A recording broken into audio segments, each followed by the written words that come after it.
So welcome back to the channel, everybody. It's been a while because I've been just dealing with some stuff, okay? Lately, I don't even want to go into it, but anyways.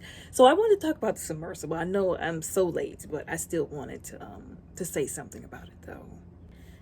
I feel like there was so much that happened that went wrong, that didn't have to, that led to this. And it really makes me sad. Like, whenever I heard about this, I was very saddened. The whole thing through, I was like, oh man, this is bad. And then when the news came out, I was like, wow, this is terrible. So yeah, it started off with, like everybody else, I didn't even know what an ocean gate was until this happened. So on the news, they were talking about how, oh, this submersible that went down to see the Titanic went missing X amount of hours, for oxygen. And like everybody else, I was sending up prayers. Everybody was saying send up prayers because these people got, they're losing oxygen by the hour, literally. And that was very, disturbing. And I was like, man, I hope that they find these people, in time. And then, of course, the day comes and we find out, they found them, but, and so there was a lot of questions that were asked. And even while they were searching for them, there were people that were coming forward and they were saying, we told the CEO of Ocean Gate that it was not safe. There apparently were multiple, allegedly, employees that came to him and said, sir, I don't think this is a good idea. It's unsafe. There's debris. Like, there was one guy, I forgot what his name was, on the news. They were saying there's debris surrounding the Titanic that you could get caught in. And if you get caught in, you're up the creek. Like I said, multiple employees were telling him, sir, I don't think you want to go down there. It's unsafe. The conditions are unfit. They also, for whatever reason, as advanced as technology is, the submersible that they went down in, it wasn't even like fit or built correctly to be able to go down to that depth. And I don't understand why. Like, that was another thing that threw me for a loop. Like, you'll have billions of dollars. Technology is too advanced for this. Why are y'all going in a submersible that isn't even made of the materials that can support that kind of trip to that kind of depth in the ocean? And then on top of that, I saw how it was being operated by basically the equivalent of a Nintendo GameCube controller. And I was like, whenever I saw that on the news, y'all, I was watching this on Instagram, actually. When I saw that part of the news clip, I shook my head. I was like, I wanted to know who was responsible for that, because that was not, like, I'm trying to be nice, but that just was not a smart thing to do, I don't think. And I know that that's like that's like at the bottom of the list of the least intelligent things that was, that went into this decision to do this. But when I saw that controller, I felt disturbed in my spirit, and I just shook my head because I was like, it's not looking good for them. And then, like I said, it led to them talking about they had X amount of hours left. And I think people kind of missed the part where, like I said, the guy on the news, I can't remember what his name was, when he said that there was only, well, he said if the submersible was still intact. I think we all missed that part. I know I did, because I jumped straight to where they were saying they might have X amount of hours left, and I was trying to be hopeful. So I think most of us missed the part where they said, and I feel like they said it kind of fast, but they did say if the submersible was still intact. And then when we got the news, I was like, dang. And all these people were like, well, we were really hoping that these people would still be alive. And, now all of a sudden they're not. And like I said, it was very disturbing. It was disturbing to me because, like I said, one moment they're here, the next moment they're gone. All of the decisions that were made that should not have been, the safety concerns. Apparently, JP Morgan, the bank man, he was supposed to be on that submersible, y'all. He backed out at the last minute because I guess, he was trying to talk to the CEO of Ocean Gate, and the man was allegedly shrugging off all of his safety concerns. So I was like, well, at least one person used some wisdom in this, scenario, not to be rude or disrespectful.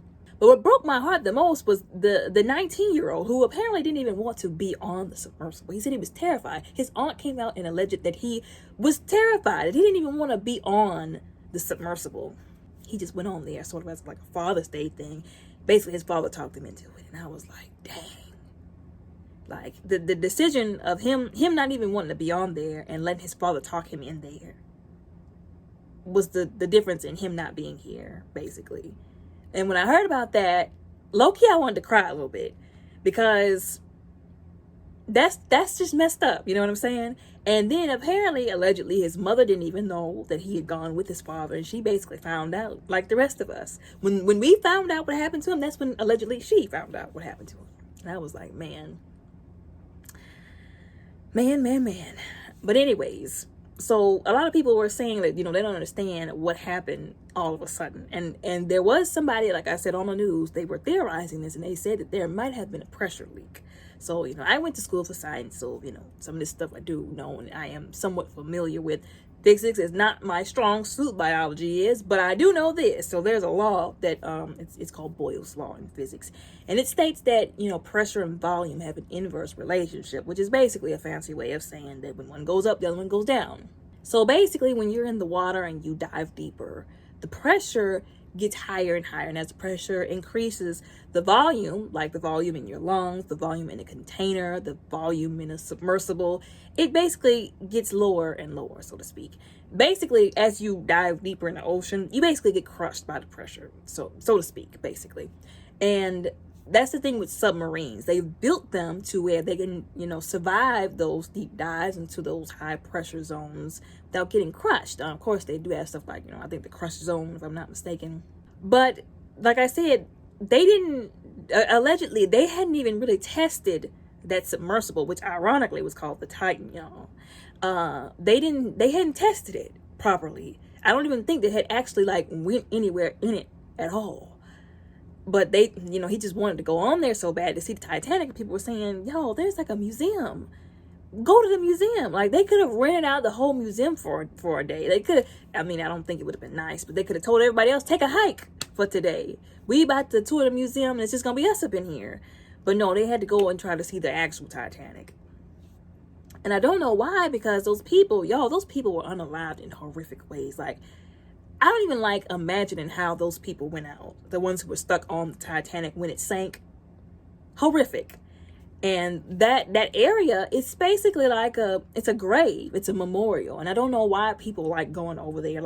I'm really into the stuff where, you can say that you don't believe it or whatever, but just because you don't doesn't make it untrue.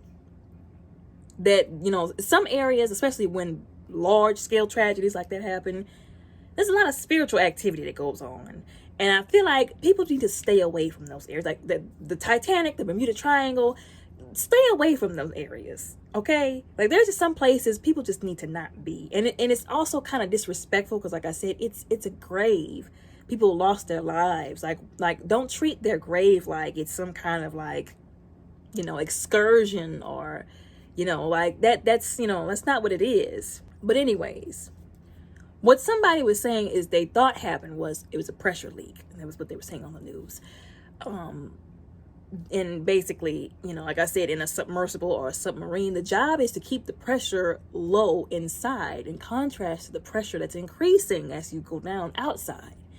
So if it was a pressure leak, which they think it was, whenever the pressure leak happened, basically, the pressure is going to rush from high to low.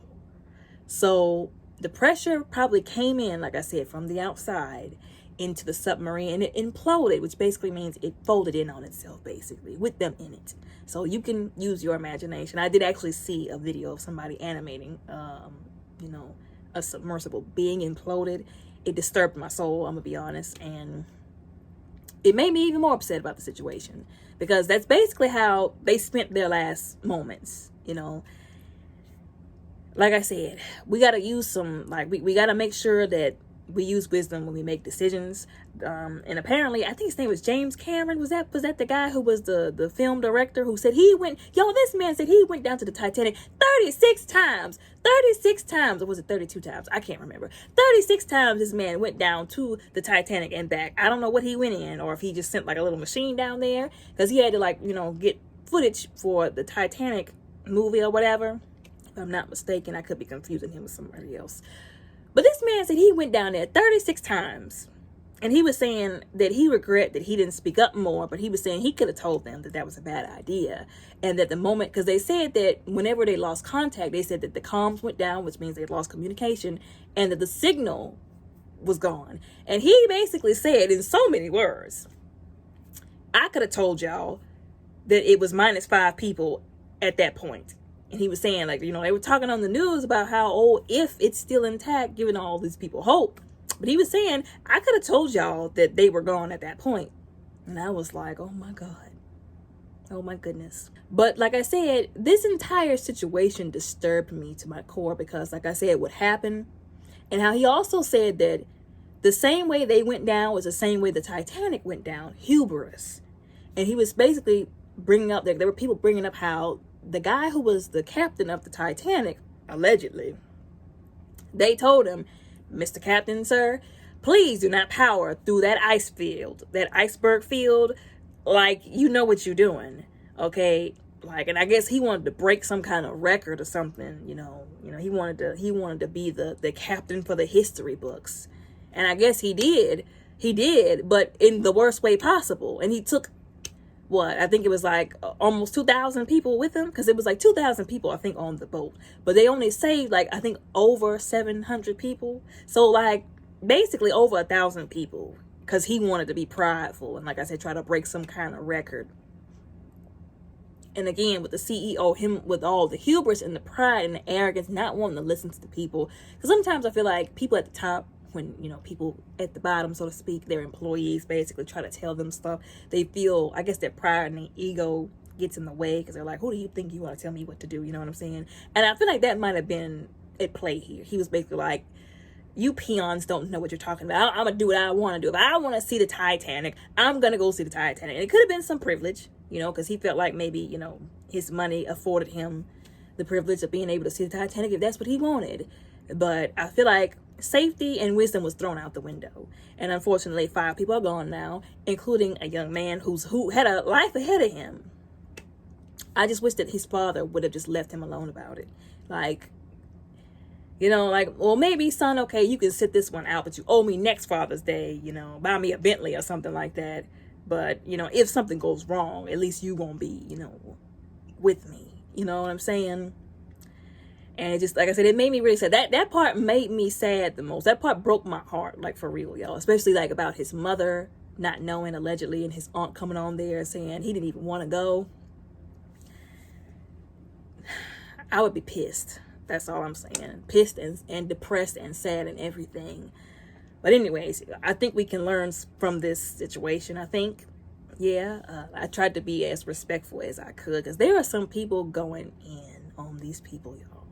I've seen some nasty comments that they made about these people, some jokes that they were cracking that I did not like at all, because I'm like, despite how you feel, because you like, I feel like people internalize these kind of situations.